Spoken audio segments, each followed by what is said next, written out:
Hello বন্ধুরা, এর আগে আমি আরেকদিন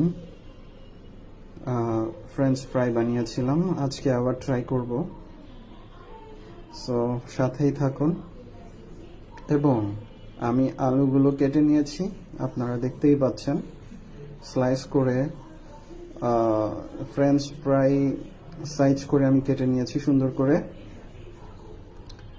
আর কিছুটা পানি নিয়েছি।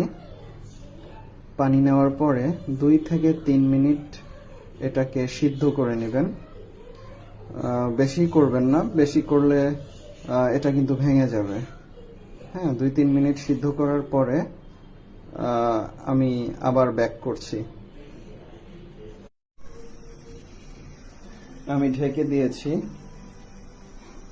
এবং আপনারা দেখতে পাচ্ছেন আমি চুলো জ্বালিয়ে দিয়েছি।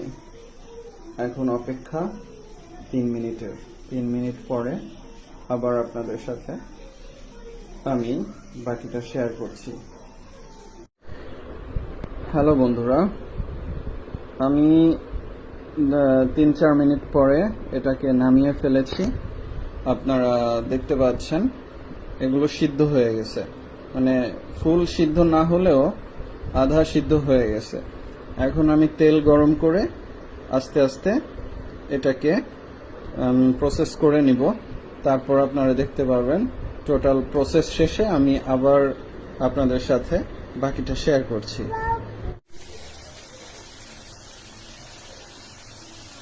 হ্যালো বন্ধুরা, আপনারা দেখতে পাচ্ছেন প্রসেস হচ্ছে। আমি অলরেডি তেলে দিয়ে দিয়েছি। হয়ে যাওয়ার পরে আপনাদেরকে তুলে আমি দেখাবো। টোটাল প্রসেস শেষ হওয়া পর্যন্ত ধৈর্য ধরে অপেক্ষা করবেন।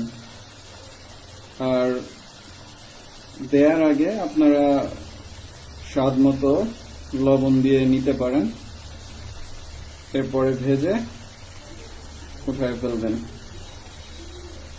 ধন্যবাদ। ভাজার পরে আপনাদের সাথে আমি শেয়ার করছি।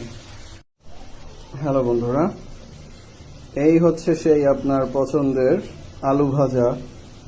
বাংলায় নাম দিলাম এটার আলু ভাজা, বাট ফ্রেঞ্চ ফ্রাই। এটা কি ল্যাঙ্গুয়েজ? এটা ইংলিশে বলে ফ্রেঞ্চ ফ্রাই, বাট বাংলাতে পটেটো ফ্রাই বা আলু ভাজা।